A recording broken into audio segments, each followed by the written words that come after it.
Warahmatullahi wabarakatuh. Alhamdulillah, malam hari ini adalah malam ke-29. Malam mungkin majelis ini terakhir, tapi insya Allah akan berjumpa lagi di tahun yang akan datang. Di malam hari ini kami mohon dari guru kami Gus Karim untuk memberikan nasihat. Walau qalilan, tempat, waktu dan tempat dipersilakan. Masih makan beliau, enggak. Kan sini kan. Sini kan. Insya Allah nanti Gus Karim akan memberi tausiah kepada kita. Dan apa yang telah kita dapatkan di bulan Ramadan, usahakan semaksimal mungkin dapat kita lakukan setelah Ramadan. Karena Allah, Tuhan yang kita sembah, di bulan Ramadan sama di luar Ramadan sama. Tidak beda. Tuhannya sama.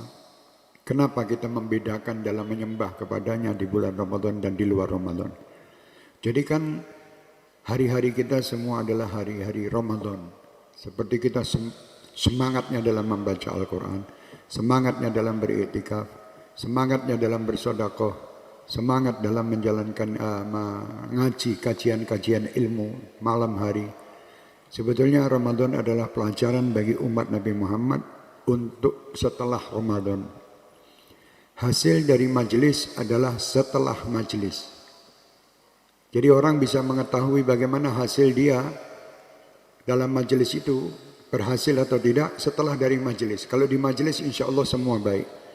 Tapi setelah majelis bagaimana kebaikan itu masih dilakukan atau tidak? Kalau dilakukan berarti dia termasuk orang yang berhasil. Hasil kebaikan dari majelis adalah setelah majelis. Hasil kebaikan dunia setelah meninggal. Itu hasilnya. Tapi kalau masih di dunia kita insya Allah masih bisa berubah-ubah. Bisa mungkin saat ini lupa, besok bisa jadi ingat dan diakhiri dengan husnul khotimah. Bisa. Jadi di dunia ini tidak boleh orang itu menghakimi neraka maupun surga. Sering saya sampaikan, jangan sekali-kali kalian menghakimi orang atau saudara kalian di neraka maupun di surga. Walaupun orang itu dalam keadaan maksiat. Bukan tugas kalian untuk menghakimi mereka. Itu tugasnya Allah. Dan itu pun nanti setelah mati. Nek masih hidup masih ada peluang untuk orang itu menjadi baik dan bertobat. Jadi saya tidak menganjurkan atau tidak mengizinkan, tidak ridho kalau ada jamaah-jamaah saya, Syekh Hermania maupun Ahbabul Mustafa, dan siapapun yang mengikuti acara ini, walaupun tidak Syekh dan Ahbabul Mustafa, jangan sampai kalian tingkatan Rasulullah. Kalau kita tidak bisa dikatakan paling. Soalnya di atas kita masih ada yang lebih. Yaitu Muhammad SAW dan para sahabat-sahabat Rasulullah SAW. Ayo, saudara-saudaraku yang kucintai, dimanapun kalian berada. Tuhan yang kita sembah bukan cuma di bulan Ramadan. Di luar Ramadan pun juga kita sembah Tuhan yang sama.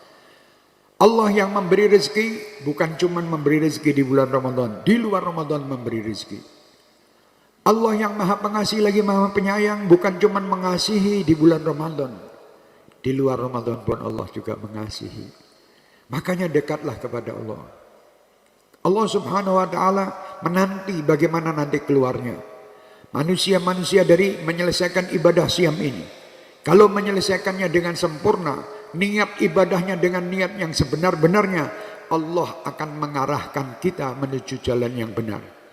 Tapi kalau niat kita di bulan Ramadan hanya mencari rezeki, saya mau puasa cuma mau ikut pengajian ke sana ke sini untuk menghilangkan sumpek, untuk mendapatkan sesuatu, untuk mendapatkan ini, ya cuma itu aja yang didapatkan, dia tidak mendapatkan kelebihan yang lain.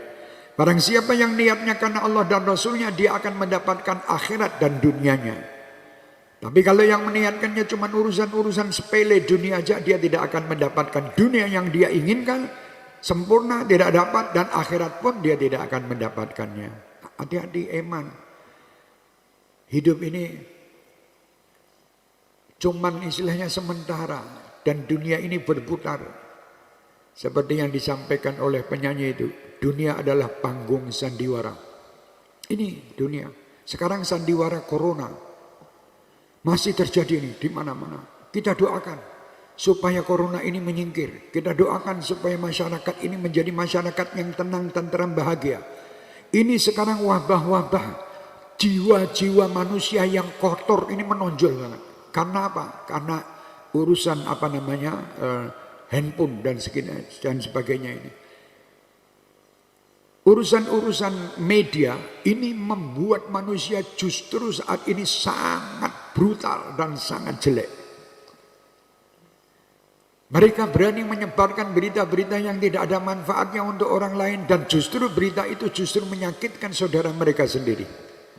Al-Muslim akhul Muslim. Manusia Muslim satu saudara dengan Muslim yang lain. Tetapi yang ada setiap hari Muslim satu mencaci Muslim yang lain. Muslim satu hanya membongkar kejelekan Muslim yang lain. Apakah ini saudara? Saya tidak mau membongkar saudara saya, kejelekan saudara saya. Walaupun saya tahu itu kejelekan saudara saya. Tidak akan saya bongkar.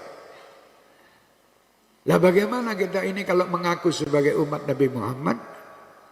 Kalbunyanil wahid, bagaikan satu bangunan yang kokoh.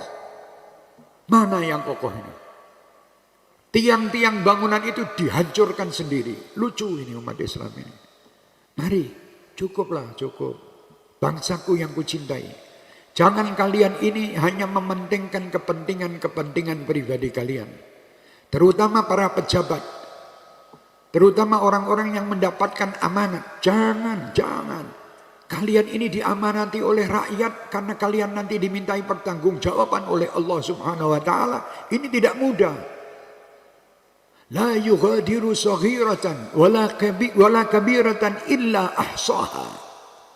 Fawajadu ma amilu. Di sini apa yang kamu lakukan di muka bumi ini, siapapun Anda, siapapun manusia itu, sekecil apapun yang kamu lakukan tidak mungkin luput daripada pengawasan Allah.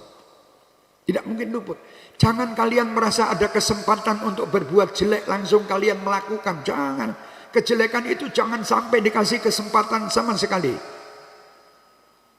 Karena kalian ini tidak hidup di dunia. Kalau kalian hidup di dunia silahkan. I'mal ma syi'ta. Berbuatlah sesuka kalian. Bebas. Kalau karena ingin. Karena hidup di dunia selama-lamanya. Bebas untuk kalian berbuat apapun. Karena dunia ini bukan tempat tinggal kalian yang nanti kalian dimintai pertanggungjawaban. Kenapa? Buku-buku lembar Iqra kita apa? Kata Allah, nanti di akhirat kita disuruh membaca kitab kita, tulisan kita ini kanan kiri ini, disuruh membaca di depan Muhammad sallallahu alaihi wasallam. Bayangkan, apa tidak malu kita setiap hari kita memenuhi pertulisan-tulisan ini dengan maksiat? Jangan. Saya menasihati ini bukan saya benci atau saya merasa lebih baik dari kalian, tidak. Saya ini juga tidak baik. Mari kita sama-sama. Ayo kita menjadi satu bangunan yang indah, yang hebat di Indonesia ini. Bangunan ketakwaan yang kuat, bangunan keimanan yang kuat, bangunan menjalankan amanat yang benar. Insya Allah Indonesia akan bangkit dan Indonesia akan baik. Tidak ada kata-kata Indonesia akan hancur. Siapa yang mengatakan itu? Indonesia tidak akan hancur. Indonesia tidak akan istilahnya rusak. Tidak. Indonesia akan tetap maju. Semenjak orang-orang Indonesia tadi, dia menjalankan amanat sesuai apa yang diamanatkan Allah Subhanahu wa taala. Tidak mencari kesempatan dalam kehidupan untuk mementingkan kepentingan pribadi daripada kepentingan yang lain. Manusia itu hidup harus berhubungan dengan yang lain. Harus. Tidak ada manusia bisa hidup sendiri. Siapa yang bisa hidup sendiri? Tidak ada. Semua berkaitan satu dengan yang lain. Oleh karena itu jangan kita main tipu-tipu dengan yang lain. Karena kita berkaitan dengan yang lain, kelihatan nanti siapa yang menipu, siapa yang tidak. Di dunia mungkin orang-orang sekitar kita bisa kita bohongi. Tetapi di akhirat, la yughadiru saghiratan wala kabiratan illa ahsaha. Tidak, nanti kalian akan heran. Wahai orang-orang yang mendapatkan amanat, Jangan Anda ini mengumbar janji. Jangan. Anda bekerja, ayo kita doakan, semuanya kita doakan. Supaya mereka mampu dan mereka bisa menyelesaikan amanat-amanat itu dengan baik. Demi kepentingan rakyat dan masyarakat yang ada. Bukan demi partai, bukan demi golongan, bukan demi organisasi, bukan. Demi saudara-saudara kita, sebangsa dan setanah air, kita bangkit, ayo. Indonesia ini makmur. Indonesia semenjak masih ada orang-orang seperti kalian ini, insya Allah tidak akan ada apa-apa. Tidak ada apa-apa. Cuman gembar-gembornya di luar Indonesia akan begini. Siapa bilang? Itu orang tidak tahu agama. Kalau orang tahu agama, ayo bismillah kita masing-masing mengingatkan dekat kepada Allah. Tidak perlu mengingatkan yang tidak manfaat. Bagi orang-orang yang tidak manfaat dan orang-orang yang menyalahi amanat yang telah diberikan Allah kepada mereka, mereka akan bertanggung jawab di dunia dan di akhirat nanti. Pasti. Di dunia tidak mungkin dia akan hidup nikmat. Bohong kalau ada orang mengatakan korupsi itu nikmat, itu bohong. Kalau ada orang mengatakan, "Lah itu beb yang ditangkap itu, yang di jalan-jalan yang ditangkap, itu kok kelihatannya gembira gitu. Seneng sama guyang-guyu." Itu guyang-guyunya itu isin gitu loh. Menutupi rasa malunya dia dengan dia ketawa tersenyum, dia merasa dirinya tidak salah. Ya wallahu alam, kita tidak tahu, jangan, sudahlah. Ayo bangsaku. Kalian adalah bangsa yang luar biasa. Kalian bangsa yang dicintai Allah dan Rasulnya Muhammad. Kalian bangsa yang di dalamnya penuh para wali-wali yang hidup dan yang telah meninggal. Mereka yang memperjuangkan Indonesia ini menjadi Indonesia yang dicintai Allah dan Rasulnya. Berapa kiai, berapa wali songo, dan sebelum wali songo, sebelum itu, setelah itu, mereka itu semua bekerja kuat keras untuk melawan musuh-musuh bangsa ini yang akhirnya memerdekakan negeri yang kita cintai ini. Di tangan siapa? Di antaranya adalah di tangan para wali-wali Allah, para romo-romo kiai, para ulama-ulama. Mereka memerdekakan Indonesia dengan iman dan ketakwaan mereka, bukan dengan senjata. Mereka tidak memiliki senjata, tetapi mereka mempunyai Allah yang qawi, ya qawiyu ya matin, ikfi syarrad dhalimin. Ayo kita bangkit seperti mereka. Mereka berjuang dengan kasih sayang, berjuang dengan harta, tenaga, pikiran, adab, akhlak, dan mengikuti apa yang terjadi di sekitar mereka. Mari, saya di sini tadi menunggu Gus Karim untuk makan, tapi dua kayaknya. Alhamdulillah, saya karena cinta saya sama kalian, cinta saya sama bangsa dan negara ini, cinta saya sama pejabat dan aparat serta pemimpin. Doakan semuanya dari pusat hingga daerah. Jangan kita ini membenci satu sama lain, tidak perlu. Dan saya pesankan kepada siapapun yang mempunyai kedudukan, jangan kalian merasa kedudukan kalian itu milik kalian. Kalian bisa mendapatkan kedudukan karena rakyat-rakyat yang ada di sekitar kalian. Jadi janganlah kalian menjadi memedi bagi masyarakat, jangan. Kalian harus menjadi mitra masyarakat. Seperti yang di slogannya polisi itu, polisi adalah mitra masyarakat. Itu harus dipraktekkan betul.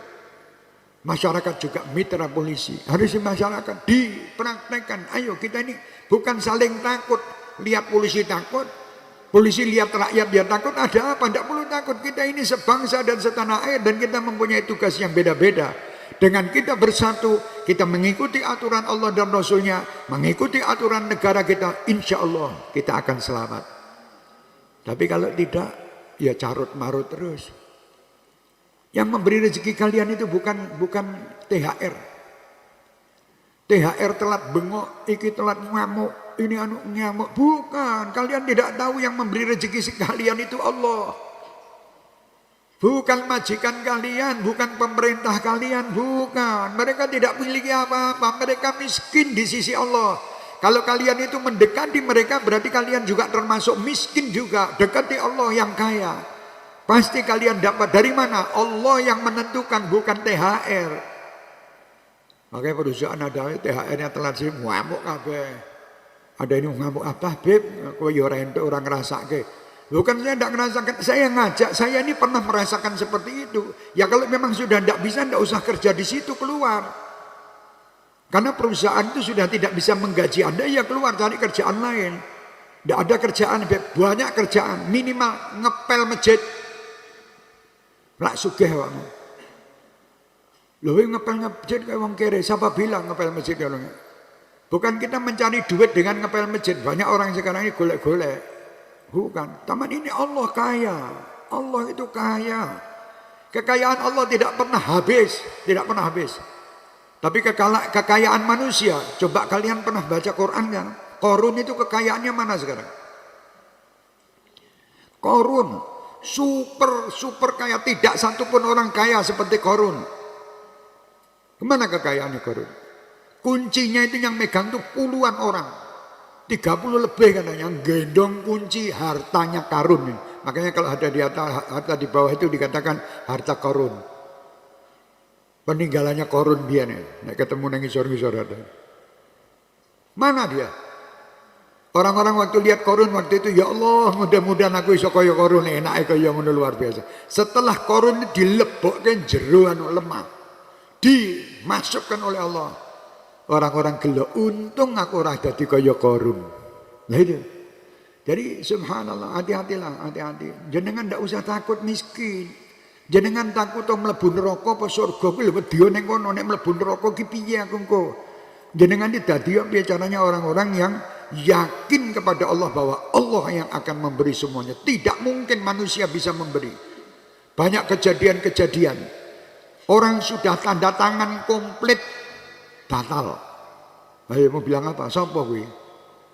Sudah tanda tangan komplit. Tender batal. Lah kamu tender mikiri tender akhirnya padu antara satu sama lain gara-gara bab tender. Tapi kalau kamu yakin itu ketentuan Allah, kamu tidak akan mumet, tidak mungkin anu. Ilangno mumetmu lho, ilangno maksudku. Tapi tetap ikhtiar. Aja ngilangke mumet, kata Habib Syah suruh ngilangkan mumet dengan cara dikiran aja terus. Dikir itu ya ikhtiar, cuman tetap metuwo. Nek wong Jawa ngatakan apa owah. Nek owah mamah gitu. Ora obah ora mamah. Jadi harus kerja keluar. Bismillah.